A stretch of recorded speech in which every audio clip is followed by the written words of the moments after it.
우리가 오늘 말씀의 제목은 참 저는 중요한 그런 말씀의 제목이라고 생각합니다.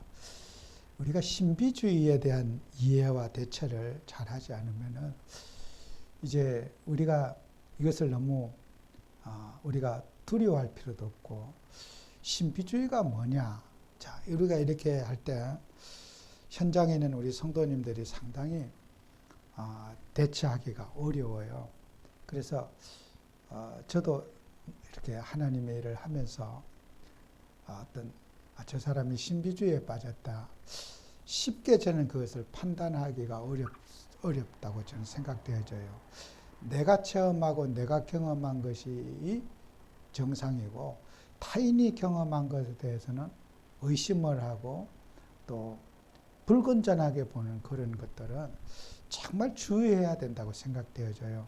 그래서 우리는 누구나 그러니까 내가 기준이기 때문에 내가 체험하고 경험한 것이 아니면은 사람들은 일단 경계심을 갖게 되는 것은 모든 사람이 가지고 있는 거예요.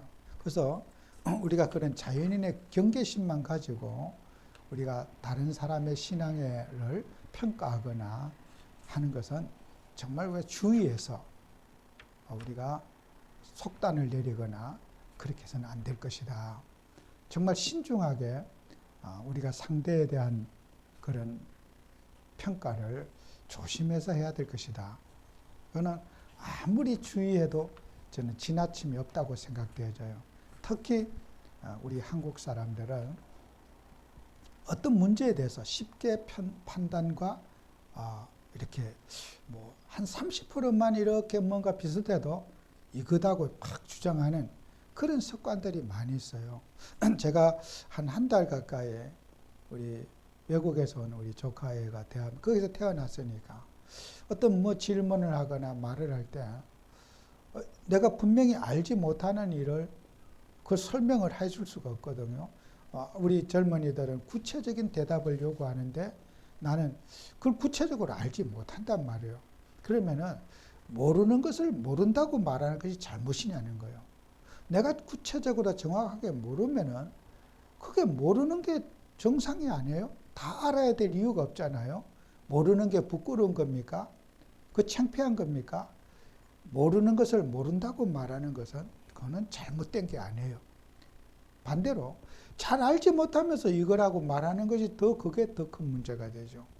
그래서 제가 한 달 동안에 자꾸 이렇게 말하는 습관이 이렇게 아이하고 대화하다 보니까 아마도 이 말을 자꾸 이렇게 하게 된 거예요. maybe를 자꾸 하게 되는 거예요. 나는 그걸 모르겠는데 아마도 maybe 하도 설명하다 보니까 이제 말투가 습관이 돼갖고 이번 주에도 목사님들과 포럼을 하면서 아마도 계속 이 말을 하는 거예요. 나도 모르게. 그게 습관이. 그래서 정확하지 않은데 나 생각하는 걸 추측성으로 이렇게 생각할 수도 내가 있다. 이제 그렇게 이제 대화를 하다 보니까 이제 한 달 동안 습관이 된 거예요. 저도 모르게 그 말이 자꾸 이렇게 문자처럼 나와요. 그래서 여러분과 제가 어떤 모르는 것은 창피한 것이 아니다. 그죠? 확실히 모르는 것을 확신 있게 얘기하는 게 더 그게 큰 문제지. 우리가 잘 모르는 것은 나 그거 잘 모릅니다. 그걸 나는 아직 끝까지 이해를 정확하게 못하고 있습니다. 절대로 부끄러운 것이 아닙니다.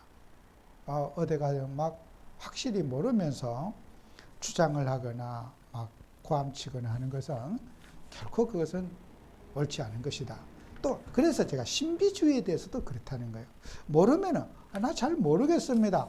그것이 신앙은 이런 거다. 체험은 이렇게 한다. 그 주장하는 게 그게 이제 문제가 되는 거 아니겠어요? 잘 모르겠으면 저도 잘 판단을 못 하겠습니다. 우리가 그렇게 하는 것이 더 저는 아름다운 표현이라고 생각되어집니다. 그래서 우리가 신비주의에 대한 좀 우리가 이해를 잘 해야 되고, 신비주의는 굉장히 매력적인 겁니다. 여러분, 우리가 이 신비라고 하는 것은 하나님이 신비입니다. 그죠? 우리 그리스도신 예수님이 신비고 하나님이 신비이기 때문에 우리가 신비라는 것은 우리가 일반적으로 사회적으로 경험할 수 없는 어떤 나만의 가진 새로운 인식, 그거는 누구나 다 좋아하는 거예요. 신비를 싫어하는 사람이 없어요. 다 신비를 경험하기 원하고 신비로운 하나님을 체험하기를 모든 일당의 백성들이 다 원해요. 그러면은 내가 어떤 하나님을 체험하고 싶은 마음이 잘못됐느냐? 인간의 마음속에 신을 경험하고 싶은 마음이 다 있단 말이에요. 그죠? 그런데 그것이 잘못됐다고, 그렇게 우리가 하나님이 신비인데, 그런데 그 신비를 경험하고 싶은 마음을 잘못됐다고 말하면 안 된다는 거예요. 이해해야 되죠. 모든 우리 자연인의 마음속에 신비하신 하나님을 경험하기 원하고 그걸 사모하고 있어요. 그런데 우리가 성경에도 보면요, 누가복음 23장 8절에서 10절에 헤롯 왕인데도요 예수님을 그렇게 만나고 싶어요. 누가복음 23장 8절에 보면 헤롯이 예수를 보고 매우 기뻐하니 그랬어요. 이는 그의 소문을 들었으므로 보고 잔지 오래였고 또한 무엇이나 그의 이적 행하심을 볼까 바라던 연골이라 그랬어요. 헤롯 왕이, 그가 부와 명예와 권세를 가진 그 왕이 예수님을 너무너무 보고 싶어 했어요. 어느 정도 보고 싶어요? 심히 보고 싶어 했고, 그가 기적을 행하고 막 갖가지 보리떡 가지고 막 많은 사람을 먹이고 물 위로 걸어 올라가고 막 이런 소식을 들으니까 왕이 학수고대한 거예요. 나도 저 사람 한번 만나봤으면 좋겠다. 내가 지금까지 살아오면서 왕으로서 경험하지 못한 일을, 내가 예수가 경험한 저 일을 나도 체험받고 싶은 거야. 헤롯 왕이. 오늘 누가복음 23장 8절에 기록하고 있거든요. 심히 보고 싶었다는 거예요. 그런 신비한 체험을, 세상에서 보지 못했던 그런 신비한 체험을 나도 한번 해봤으면, 그 헤롯 왕의 마음속에 타오르는 마음이었다는 거예요. 그래서 모든 사람이 체험적 신앙을 갖기를 원한다. 체험적 신앙을 갖기를 원하는데 그걸 잘못됐다고 말할 수 없잖아요. 그죠? 오히려 체험받지 못한 사람이 그게 이상한 거죠. 그래서 우리가 그런 체험적 신앙에 대해서 부정적인 생각을 해서는 안 된다는 거예요. 모든 사람이 가지고 있는, 공유하고 있는 부분이라는 거예요. 왕까지도 체험받기를 원하고, 우리나라에도 지금 문제가 되고 있는 그 김건희 여사의 그 명씨가 있어요. 이 사람은 딱 사람을 가면 그런데요, 당신 말이야 전화하고 대통령 하고 싶지, 이런 식으로 명령으로 딱 했다는 거예요. 그리고 다 대통령 하고 싶은데 그 내가 답을 줄 거야, 이런 식으로 딱 찌르면 얘기했다는 거예요. 그런데 유력한 정치인들은 그 말투에 다 걸려들었다는 거야. 대통령 하고 싶은 홍준표니 모두가 막 당신 대통령 하고 싶지, 그렇게 하면 이렇게 해야 돼, 그냥 명령적으로 딱 하니까 그 사람은 직급도 아무것도 없어. 근데 사람이 딱 걸려드는 거예요. 그죠? 근데 그 사람이 이렇게 지시를 하면은, 그분이 그 무속, 점술에 아주 공부를 많이 한 사람이래요. 또 김 여사도 그이가 하는 말에 아주 오빠 하고 따르는 거야. 오빠 명령해. 오빠 말 들어야 된다고. 뭐 그렇게 하고, 그거 다 나오잖아요. 그죠? 왜요? 보통 훌륭한 분들은 어떤 사회적인 경험과 어떤 학식과 전문성을 했는데, 어떤 그 점쟁이 식으로 화법을 탁 던지니까 사람들 어떻게 해요? 말도 안 되는 사람에게 지금 아수라장이 돼 있잖아요. 그죠? 지금 용산이. 그게 뭐예요? 다 이런 체험을 주는 거예요. 봐라. 이렇게 해야 된다. 그 체험에 믿기에 사람들이 빠져들어가지고 진짜 막 황당한, 지금 이제 그 엮여있는 야단친 사람 딱 한 명 있다 그러더라고요. 그래서 오세훈 시장을 그런 명령토라한테 쫓아내버렸다 그러더라고요. 딱 한 명이 거부했다 그러더라고요. 그의 말투에. 오세훈 시장이 그런 식으로 탁 치고 오는데 쫓아내버렸대요. 비서 쫓아내버리라고. 근데 나머지 사람은 다 걸려들었대요. 황당하잖아요. 그죠? 그 사람이 무슨 뭐 계급이 있는 것도 아니고 뭐 아무것도 없는데 그 무속인의 화법을 가지고 탁 던지는 거죠. 그죠? 체험을 주겠다는 거예요. 내가 왕이 된데 체험. 이거 얼마나 무서운 건지 몰라요. 그죠? 여기에 걸려들여서 지금 이 나라가 막 하여튼 말이 많잖아요. 그래서 여러분 우리가 살아가면서요. 그래서 우리는 늘 말하지만 이 말씀의 체험을 이제 해야 되겠죠. 하나님 말씀의 체험을. 다른 체험이 아니에요. 성경 신구약 육군을 가지고 자 히브리서 11장 1절 2절에도 나와 있잖아요. 믿음은 바라는 것 히브리서 4장 12절에도 있잖아요. 4장 12절에 하나님의 말씀은 살아있고 그죠? 말씀이 살아있음을 체험해야 되는데 하나님 말씀을 체험해야 되는데 이게 다른 것을 체험한다는 거예요. 하나님 말씀만이 다른 것을 체험해서 그게 꽂히는 거예요. 이단들이나 사입이 그냥 아니에요.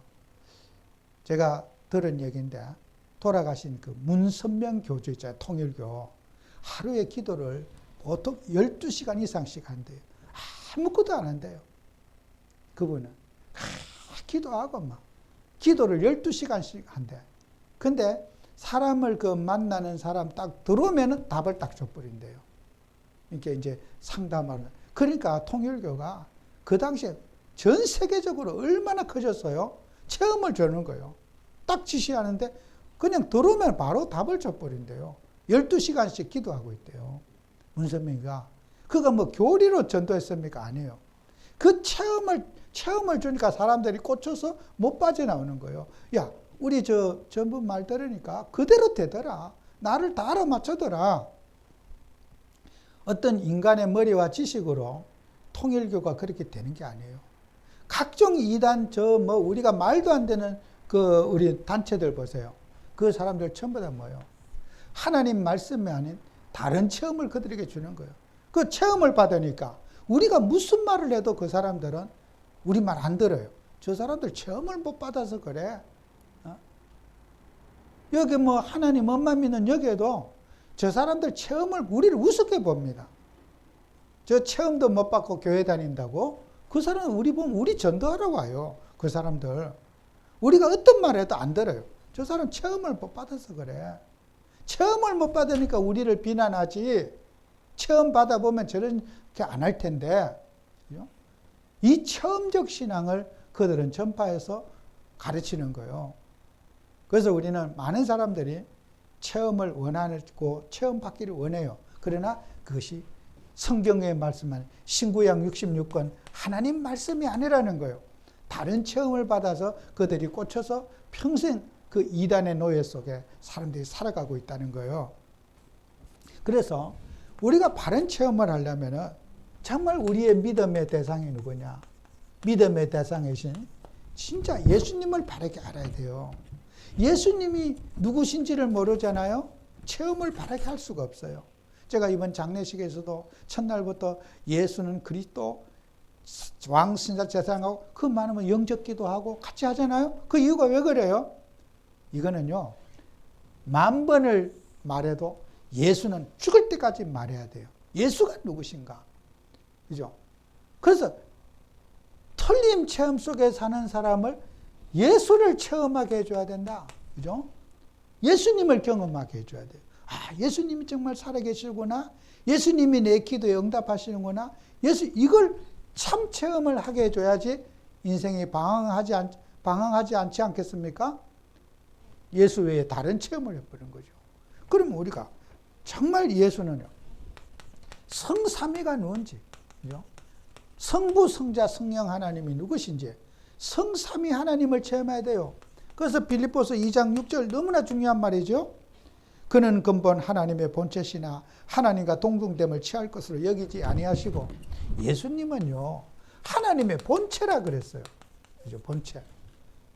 예수님은 참 하나님이시고, 전능자시고, 온 우주와 만물을 지배하시는 그분이 바로 우리 예수님이라는 거예요. 그래서 우리가 예수님을 우습게 하시면 안 돼요.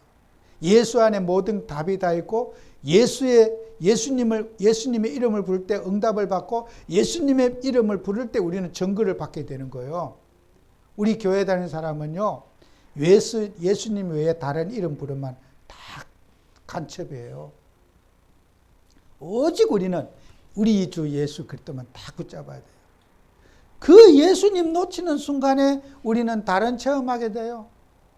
이상한 내가 체험하지 말아야 될 체험에서 사기꾼에게 꼬여가고 이단의 사술에 사람들은 방황할 수밖에 없어요.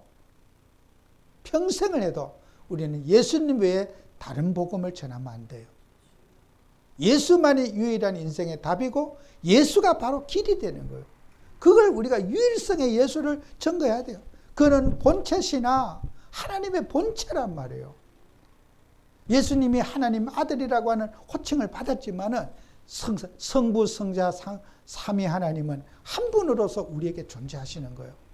예수 이름을 부르든지 성령님 인도받게 하든지 하나님 부를 때 우리가 한 분이신 하나님을 믿고 있는 거예요. 성부, 성자, 성령 그 삼위를 한 분으로 믿는 것을 우리가 믿는 기독교의 하나님은 세 분을 한 분으로 믿는 것을 기독교의 하나님이라고 그래요. 그래서 그걸 갖고 우리는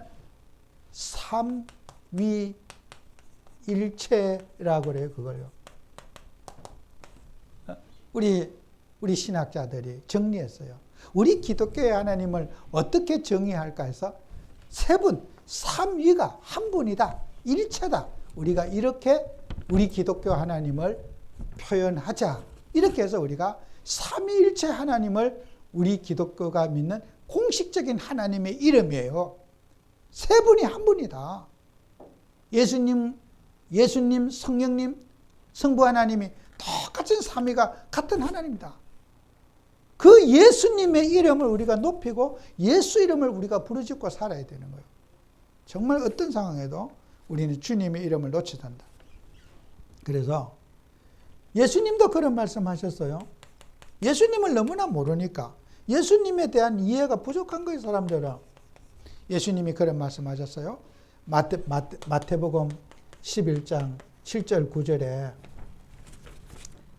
예수님이 하신 말씀이 너희가 요한에 대해서 말씀을 하시는 거예요. 예수님이 너희가 광야에 나갔는데 이제 세례요한을 보러 갔잖아요. 많은 무리들이 막 증거를 베푸니까 그런데 갔어요. 너희가 갈대 바람에 흔들리는 갈대를 보러 갔더냐 예수님 물어요. 우리가요 인생을요 성경에는 인생을 갈대라고 표현할 때가 많아요. 이사야서 42장 3절에도 그런 말 있거든요. 상한 갈대를 꺾지 아니하시고 꺼져가는 등불을 끄지 아니하시고 진실로 정의를 실행하실 것이며 그죠? 갈대가 뭐예요? 갈대는 인생. 연약한 인생, 우리 사람을 표현하는 거예요, 성경에. 그 연약한 흔들리고 정말 바람에 부는 갈팡질팡하는 그 갈대를 만나러 너희들이 나갔더냐? 예수님 또 물어봐요.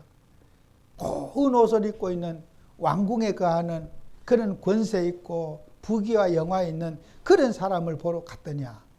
그것도 아니면 너희는 선지자를 보러 갔느냐? 세례요한을 왜 만나러 갔느냐?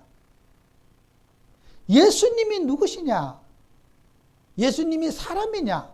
갈대 같은 그런 연약한 인생, 예수님이 사람이냐?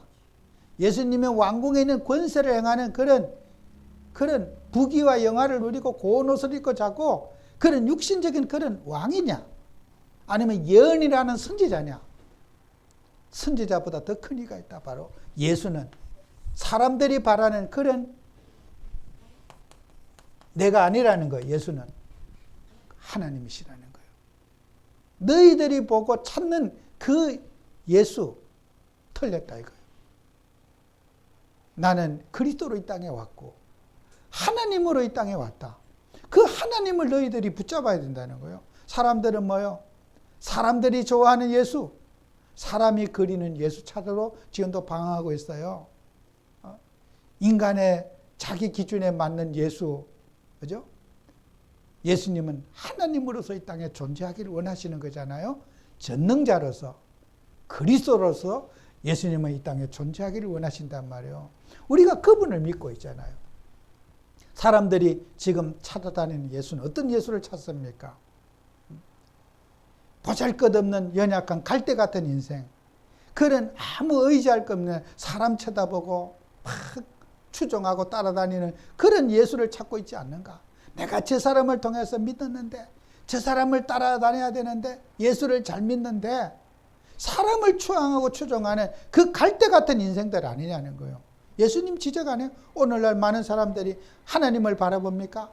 사람 쫓아가고, 그 사람을 통해서 능력이 있다, 그 사람 만나면 뭐가 답이 나온다, 그 사람 말씀 들으면 산다, 전부 다 사람을 주장하잖아요. 갈대를 쫓아가고 있는 거예요. 우리 갈대를 쫓아가지 말고 우리 주 예수 그리스도를 바라보는 우리가 돼야 될 것이다. 꼭 기억하셔야 돼요. 인생은 갈대예요. 유행가에도 있더라고요. 갈대 같은 노래. 근데 노래는 모르지만 그런 게 있더라고요.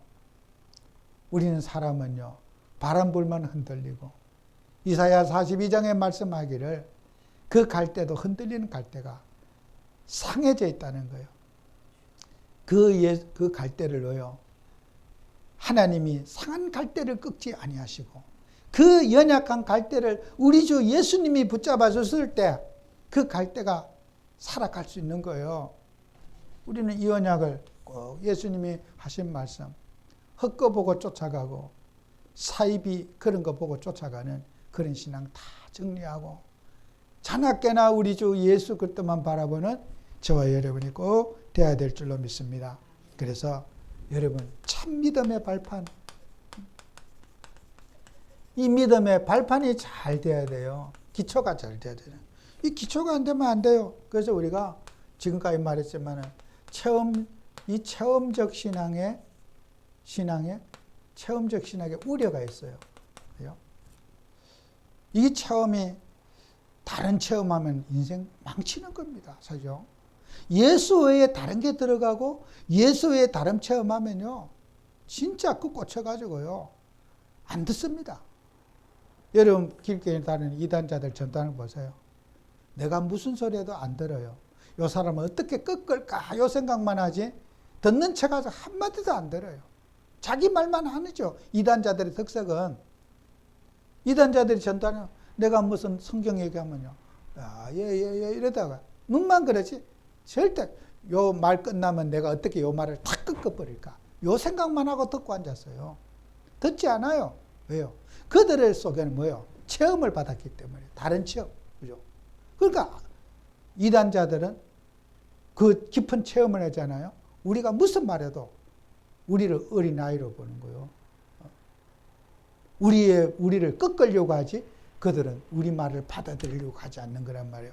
그래서 우리가 체험적 신학은 누구나 하는 거지만 이런 우리가 다른 체험에 여러분 어떤 신앙생활 하다가 어떤 신비한 경험을 할 수가 있고 또 하나님께서 질병을 고쳐주시기도 하고 또 우리가 어떤 여러 가지 참 미래를 주님이 알려주시기도 하고 저도 그래 살다 보면 제가 지난주에 이번에 윤석열 아드님에게 장례식 준비하라고 제가 전화 금요일인가 드렸거든요. 지난주에 토요일인가 금요일날 전화했어요. 근데 이번 주에 이제 약 일주일 만에 이제 그 말씀이 됐어요. 내가 이때까지 안 하다가 참 그게 하나님 인도였구나. 그죠? 그 사람이 우리가 살아갈 때 전화 한번 하는 것도 그게 장례식 준비하라. 내가 어디 죽는 걸 압니까? 몰라요. 그 준비하시라고. 항상 준비하고 계시라고. 그걸 걱정하지 말고 준비하고 있으라고. 마음의 준비를. 그걸 바로 연락만 달라고. 근데요, 생전 안 하다가 그렇게 하는 게 뭐예요? 그건 내가 한 거예요? 그때 내가 했지만, 그거 다 하나님이 하죠. 우리가 사람이 살다 보면은 어떤 그런 부분이 하나님이 보이지 않는 주의 손이 전화도 하게 하고, 사람에게 어떤 준비도 시키고, 마음의 안정도 시키고, 제가 뭘 눈으로 보고 느낀 건 아니거든요. 성령은 항상 이렇게 우리에게 말할 수 없는 그런 함께하는 증거들을 늘 우리에게 주셔요. 사람을 만나거나 대화하거나 뭐 할 때 각자에게 체험이 있어요. 그러나 그렇다고 해서 그것만 계속 내가 주장하면 어떻게 돼요? 그걸 갖고 신비주의가 되는 거예요. 그런 게 있어도 우리는 하나님의 말씀만 말해야 돼요. 사람은 그런 게 있잖아요. 그죠? 그렇다고 해서 내가 막 그날 전화해갖고 딱 알아맞혔다. 내가 그렇게 했다. 그걸 계속 해보세요. 그렇게 하면 어떻게 해요? 제가 교주되는 거예요. 그걸 갖고 신비주의라 그래요. 사람에게는 누구나 그런 게 있잖아요. 그죠? 그래도 그걸 강조하고 우리 예수님보다 내 체험을 강조하고 내가 맞췄다. 내가 지시했다. 그래 보세요. 내가 한 겁니까? 주님이 하시는 거지. 그러니까 우리가 강조를 그렇게 하다 보면 그만 그게 신비주의로 흘러가는 거예요. 신비한 하나님이지만은 신비주의가 돼서는 안 된다는 거예요. 그 우리가 이런 부분을 각자에게 있을 수 있잖아요. 저도 한 주를 살아가면서 왜 신비가 없겠습니까? 그러나 그런 것은 있든 없든 내가 알아맞혔든 못 알았어. 내가 알아맞힌 게 아니잖아요. 주님이 하신 일인데 왜 그걸 내가 거기에다가 핏대 올리면서 강조점을 둡니까? 내가 전화했더니 내가 들어갑니까? 그게요. 벌써 내가 들어가는 그 자체가 신비주의가 된 거예요. 여러분과 저는 신비주의를 조심해야 되는 거예요. 자칫 예수님 놓치면은 내 자랑하고 내가 막 폼하면 잡으려고 막 그냥 내가가 벌써 내 말 속에 들어가는 거예요. 그래서 여러분과 저는 이 신비주의에 대한 염려와 우려를 우리 모두가 해야 되는 거예요. 내가 혹시 하나님 주신 응답 속에 살면서 신비주의로 빠지지 않을까. 나를 추앙하게 만들고 기도 안 하고 성도들이 목사님한테 물어보고 결정하게 하고 목사님께 기도 부탁받고 그거 좋은 거 아니에요. 왜요? 목사가 신격화됐기 때문이잖아요. 자기 체험을 너무 많이 하니까 예수님보다 목사가 더 앞서 보이잖아요. 그러니까 목사님한테 상담하러 오고 목사님한테 물어보고 오고 목사님 지시받고 뭐 사업하려고 그러고 뭐 집 살 때도 목사님한테 물어보고 집 살려고 그러고 그러잖아요. 그래서 그 교주가 된 거예요. 그죠? 그래서 우리는 신비한 하나님이지만은 우리 주 예수 그리스도를 강조하고 하나님 말씀을 강조해야지 신비주의를 이길 수 있다. 이 염려는 하셔야 됩니다. 내가 혹시 내 얘기 많이 해서 우리 예수님을 붙잡는 데 방해가 되지 않을까 하는 이런 우려를 우리 하셔야 된다는 거예요. 그죠? 진짜 중요한 말씀입니다. 그리고 우리가 이런 신비적인 것에 대해서 이게 이제 이런 체험된 신앙을 긍정적인 또 효과도 있어요. 예? 예수님께서 하나님 말씀을 붙잡는 칭찬한 걸 성경에 백부장의 믿음에 대해 칭찬을 하시거든요. 마태복음 8장 5절에서 10절에 백부장의 하인이 중풍이 걸렸어요. 풍이 걸려가지고 아파 있는데 예수님께 찾아왔어. 백부장이란 계급은 굉장히 높은 계급입니다. 유대 팔레스타인의 백부장이 3명뿐이 없어요. 지중해 전체를 다스리는 군 장관이 천부장이 1명 있고 백부장이 있어요. 그 파견된 군대에 100명의 군사를 얼마나 높은 분입니까? 그런데 자기 하인이 아파했어요. 예수님께 찾아가서 우리 하인이 아파했으니까 병들었으니까 좀 고쳐주세요 했더니 예수님이 가겠다고 하시는 거예요. 그래 가자. 그랬더니 갑다 그랬더니 이 백부장이 하는 말이 예수님 우리 집에 오면 내가 감당치 못하겠습니다. 오실 것 없이 이 자리에서 말씀으로 명해 주십시오. 아이 꼭 하나님이 꼭 오셔야 됩니까? 여기서 말씀으로 지시해 주시면 되지. 우리 집에 가실 거면 여기서 당신이 하나님으로서 말씀해 달라는 거예요. 말씀으로 고쳐 달라는 거예요. 예수님 그러면서 백부장이 나도 남의 내 위에도 상관이 있습니다. 왕도 있고 천부장도 있는데 나도 지시받고 사는데 예수님이 좀 지시하시면 안 됩니까? 이거 막 완전히 예수님이 충격받으신 거예요. 예수님이 얼마나 칭찬해. 내가 이스라엘에 이만큼 믿음 좋은 사람 처음 봤다. 이거.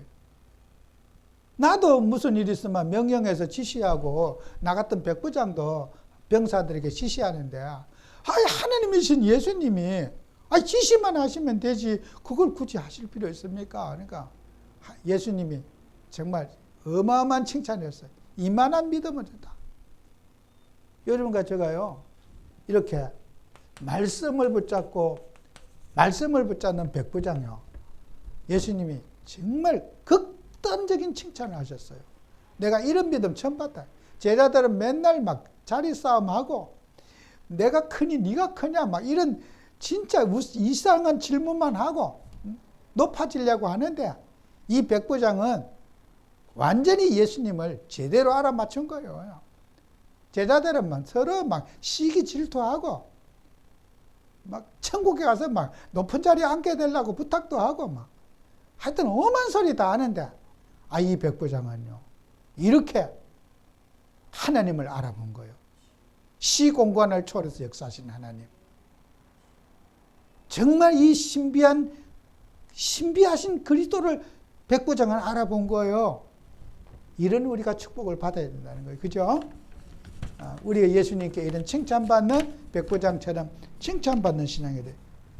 그래서 마지막으로 우리가 기복신앙과 샤머니즘이 뭔가 정말 저도 이 부분도 시간에 말씀드리면 중요해요. 요한복음 5장 1절에서 9절에 보면은 여러분 성경을 자꾸 보시면서요. 성경을 제 설교보다 성경을 이해하시는 게 더 좋습니다. 요 성경 본문을요. 요한복음 5장 1절에 9절에 보면은 베데스다 연못가에 질병을 고쳐준다는 소문이 있어갖고 거기에 이제 비가 오면 물이 확 고인데 비가 그치면 물이 싹 빠지는 거예요. 거기는 이제 왜 물이 빠졌냐? 그러니까 옛날 사람 몰라가지고 이제 제주도 같은 곳에는 비가 막 몇백 미리 오잖아요. 구멍이 화산암 지대는 돌들 어떻게 해요? 구멍이 빠끔빠끔하게 나 있어요. 그래서 제주도는 비가 그렇게 많아도 물이 부족해요. 바로 바다로 다 빠져나가기 때문에 우리가 몇백 미리 오면 다 물에 잠깁니다. 제주도는 그냥 땅 속에 들어가서 바다로 다 내려가요. 그런 화산암 지대에 있는 데는 비가 막 소나기가 오면 물이 고였다가 비가 그치면 물이 싹 빠져요. 그래서 사람들이 미신해요. 갑자기 물이 없어지니까 천사가 와서 물을 다 퍼냈구나. 물 빠지기 전에 여기 들어가면 병이 낫는다. 미신이 있는 거예요. 야, 저 산에 가서 물 먹으면 병 고친다. 많잖아요. 그죠? 요즘 우리 사회에 어디든지 있어요. 약선머리 가고 병 고치고 어디 가서 가면은 막 가서 뭐 기도하면 자식 놓는다 뭐 하여튼 미신적인 장소가 많이 있어요. 그죠? 베데스다에 38년 된 중풍병자는 누워있으니까 누가 거기에 환자들이 먼저 뛰어드니까 자기는 거기에 누워만 있지 거기 물 빠질 쪽에 들어가지 못하는 거야. 그런데 예수님이 와서 이 베데스다 연못가에 있는 38년 된 중풍병자를 예수님이 침상채 들고 걸어가라. 딱 말씀하세요. 여러분요, 우리가 사람들은 미신, 샤머니즘은요, 멀리 있지 않아요. 하나님 말씀을 붙잡기보다는 그런 느낌, 감정 막 이런데 뭐 누가 병 고쳤다, 어디 가서 뭘 어떻게 했다 그러면요, 사람은요, 땡겨요, 그게요. 베데스다 연못이 우리 사회에 없습니까? 몇 자리를 잘하면 복받고 어디 가면 잘 되고 장소 타령하고 여기가 명당이고 뭐가 어떻고 다 그게 베데스다 연못이라. 미신의 사람들은 혹하고 있다. 그죠? 그것이 바로 샤머니즘 아니에요? 거기 들어가서 나섰는지 몰라.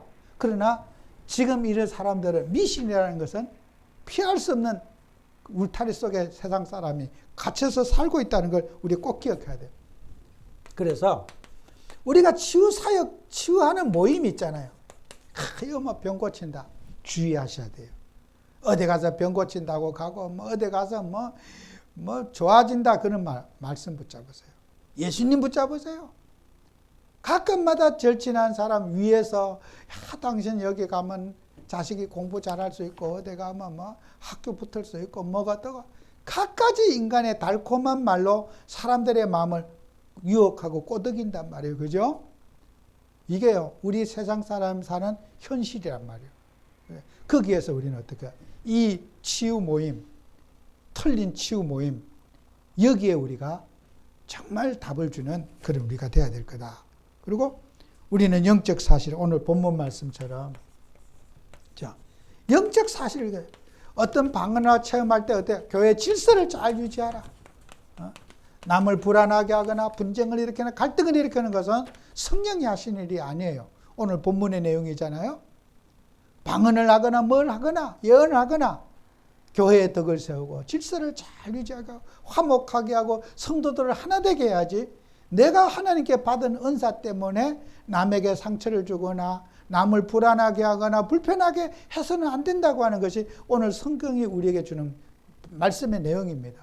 그래서 꼭 여러분들이 이런 말씀을 가지고 정말 이 신비주의는 멀리 있는 게 아니라 아주 가까이서 있고, 또 우리도 응답을 받거나 또 체험을 받았을 때 그 체험보다 예수님을 높이고 예수님을 붙잡는데 저 사람이 나를 너무 의지한다. 그럴 때는 내 말도 주의하셔야 돼요. 응답이지만은 저 사람이 내 말 듣고 나를 너무 이렇게 가치 이상으로 바라볼 때, 예수님을 바라보는데 방해가 될 때는 응답이라 할지라도 주의하고, 이게 응답이지만은 저 사람이 정말 예수님 붙잡는데 도움이 되지 않는다면은 저는 말을 안 하는 게 더 유익하다고 생각되어집니다. 승리하는 여러분 되시기 바랍니다. 하나님 아버지, 정말 우리는 신비하신 그리스도를 오늘도 체험하고 살기를 원합니다. 정말 우리는 항상 예수님만 높이고 예수님만 바라보는 저희가 되게 하시고, 예수님을 바라보는데 방해되는 모든 요소를 내려놓을 수 있는 저희들이 되도록 축복해 주옵소서. 예수님 이름으로 기도합니다. 아멘.